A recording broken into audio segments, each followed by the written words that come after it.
சபரிமலை தெய்வம் சுவாமியே சரணமையப்பா. ஐயப்ப சுவாமி வரலாறு 4ஆம் பகுதி.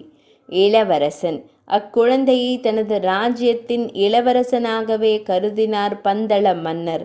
குழந்தையின் சிரிப்பில் இதுவரை தான் காணாத மகிழ்ச்சியையும் எவ்விதம் உரைப்பது என்று அறியாத வண்ணம் தனக்கு இதுவரை கிடைக்காத மன மாற்றத்தையும் மன மகிழ்ச்சியையும் அடைந்தார். பின்பு குழந்தையுடன் தன் ராஜ்யத்தை அடைந்து தனது மனைவியான மகாராணியிடம் அக்குழந்தையை காண்பித்து மகிழ்ந்தார். மகாராணியும் அக்குழந்தையை கண்டது முதல் தனது மனதில் இருந்த நீண்ட நாள் துன்பங்கள் முழுவதும் மறைந்து குழந்தையின் சிரிப்பில் புது உலகை கண்டார். குழந்தையை தனது கண்களில் ஒற்றிக்கொண்டு தனது மார்போடு அணைத்து அக்குழந்தையின் விரலோடு தலையை வருடி விளையாடினாள். தன் பதியிடம் இக்குழந்தை யாருடையது என்று வினவினார். ஆனால் அக்குழந்தையை கண்டது முதல் தான் அடைந்த மகிழ்ச்சி என்பது எல்லையற்றது என்பதையும் அவரிடம் சொல்வதறியாது இருந்தாள். பந்தள ராஜனான ராஜசேகர பாண்டியன் வனத்தில் நிகழ்ந்தவற்றை எடுத்துரைத்தார். இக்குழந்தை எவருடையதும் அல்ல, இனி நம் குழந்தையாகவும் இனி யாவரும் இக்குழந்தையை சொந்தம் கொள்ள இயலாது என்றும் அவ்விதம் வரும் வகையில் நாம் தர இயலாது என்றும் தன் மனைவியிடம் கூறினார். மகாராணி கண்களில் கண்ணீர் வடிக்க தன் பதியானவரை அணைத்து தனது கரங்களில் உள்ள குழந்தையும் வருடி மிகவும் மகிழ்ச்சியடைந்தார். செய்தி பரவுதல். பந்தள ராஜனுக்கும் ராணிக்கும் குழந்தை கிடைத்த சந்தோஷ செய்தி நாட்டில் உள்ள அனைத்து பகுதிகளுக்கும் பரவியது. நாட்டில் உள்ள அனைத்து மக்களும் மிகுந்த மகிழ்ச்சியில் ஆரவாரம் கொண்டு தங்கள் நாட்டு மன்னனுக்கு இன்று முதல் திருப்தியான சூழல் அமையும் என்று எண்ணி அனைவரும் குழந்தையை காண வந்து கொண்டிருந்தனர். பெயர் சூட்டல். மகிழ்ச்சி சூழ்ந்த அவ்வேளையில் நம் குழந்தைக்கு என்ன பெயர் வைக்கலாம் என்று கேட்க மன்னர் கன நேரம் யோசிக்க தொடங்கினார். பின்பு தன் மனைவியிடம், இக்குழந்தையின் கண்டத்தில் சின்னதாக ஒரு மணி கட்டப்பட்டு இருக்கின்றது, பார்த்தாயா என்றார் மன்னன். பின்பு அம்மணியை தனது கரங்களில் மெல்ல தடவிய வண்ணம் தன் குழந்தைக்கு பெயர் வைப்பதற்கான பெயர் கிடைத்து விட்டது என்று கூறி, கண்டத்தில் மணியுடன் காணப்படுவதால் இவனை மணிகண்டன் என்று பெயரிட்டு அழைப்போம் என்று கூறினார். மகனுடனேயே இருக்க ஆசைப்பட்ட மன்னன். அரண்மனையில் வளர்ந்து வந்த மணிகண்டனின் செயல்பாடுகள் அனைவருக்கும் மிகுந்த மகிழ்ச்சியையும் ஆனந்தத்தையும் கொடுத்தது.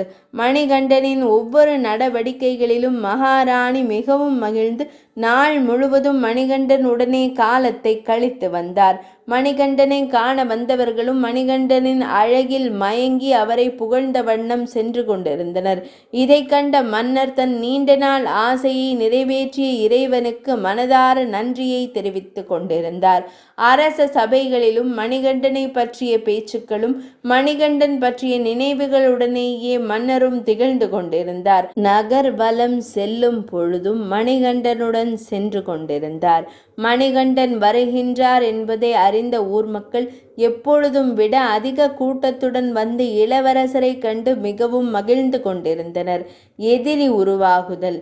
மணிகண்டனின் வருகை அனைவருக்கும் மகிழ்ச்சியை அளித்தாலும் ஒருவருக்கு மட்டும் அவனை பிடிக்கவில்லை. அவர்தான் அரண்மனையில் மன்னருக்கு அடுத்த நிலையில் உள்ள முதலமைச்சர் ஆவார். ஏனெனில் பிள்ளை இல்லாத பந்தள ராஜாவின் அதிகாரம் முழுவதும் அவருக்கு பின் தான் ஆள வேண்டும் என்ற எண்ணம் அவருள் இருந்த வண்ணமே இருந்து கொண்டிருந்தது. ஆகவே இங்கு வந்திருக்கும் மணிகண்டன் வருகையை கண்டு மகிழ்ச்சியுடன் இருப்பது போல் நடித்து கொண்டிருந்தார். முதலமைச்சரின் இத்தகைய எண்ணமானது அரண்மனையில் உள்ள வீரர்கள் மற்றும் ராஜா ராணி ஆகியோரின் மீது கோபத்தை தூண்டியது. ஆனால் அதை வெளிக்காட்டாமல் மனதில் வைத்து கொண்டே இருந்ததால் நாளடைவில் இந்த கோபமானது ஒரு பெரிய தவறை இழைக்கும் நிலைக்கு அவரை அழைத்து சென்றது. அதாவது சிறு பாலகனான மணிகண்டனை கொல்லும் அளவிற்கு அவரின் எண்ணங்கள் அவரை வழி நடத்தி சென்றன. கல்வி கற்கும் பருவம். சிறு பாலகனாக இருந்த மணிகண்டன் கல்வி கற்கும் பருவத்தை அடைந்தார். பின்பு பந்தள தேசத்தில் உள்ள வனத்தில் ஆசிரமம் அமைத்து குருகுலம் நடத்தி கொண்டிருந்த முனிவர் பெருமக்களுள் ஒருவரிடம் ஒரு சுபமுகூர்த்த நாளில் தனது மகனான மணிகண்டனை ராஜா மற்றும் ராணி ஆகிய இருவரும் அழைத்து கொண்டு அங்கு சென்றனர். மகாராஜா, தனது புதல்வனை உங்களது சீடனாக ஏற்று சகல வித்தியைகளையும் கற்றுத்தருமாறு முனிவரிடம் கூறினார். முனிவரும் குரு தட்சணையை ஏற்றுக்கொண்டு அவ்விதமே அருளி மணிகண்டனை தன் சீடனாக ஏற்றுக்கொண்டு வித்தைகளை கற்றுக் கொடுக்க தொடங்கினார். திறமையை அறிந்து கொண்ட முனிவர். மணிகண்டனை கண்ட முனிவர், மணிகண்டனுக்கு அனைத்து வித்தைகளும் தெரியும் என்றும் இவருக்கு நாம் புதிதாக எதையும் கற்றுக் கொடுக்க வேண்டியதில்லை என்பதையும் நன்றாக உணர்ந்து கொண்டார். அவர் எண்ணிய விதத்தின் அடிப்படையிலேயே மணிகண்டன் கல்வி பயிலும் விதமும் வித்தைகளை கற்கும் ஆர்வமும் மற்றவர்களை காட்டிலும் முதன்மை இடத்திலேயே இருந்தது. எந்த சூழ்நிலையிலும் நிதானமாக சிந்தித்து அதே சமயம் வேகமாக செயல்படும் திறமை கொண்டவராக விளங்கி வந்தார் மணிகண்டன். மன்னர்களுக்கு உண்டான அனைத்து பயிற்சிகளையும், அதாவது வாள் வித்தை, அம்பு எய்தல் மற்றும் தேகம் சம்பந்தமான அனைத்து பயிற்சிகளிலும் மற்றவர்களை காட்டிலும் மணிகண்டன் முதன்மை இடத்திலேயே இருந்து வந்தார். 4ஆம் பகுதி நிறைவடைந்தது.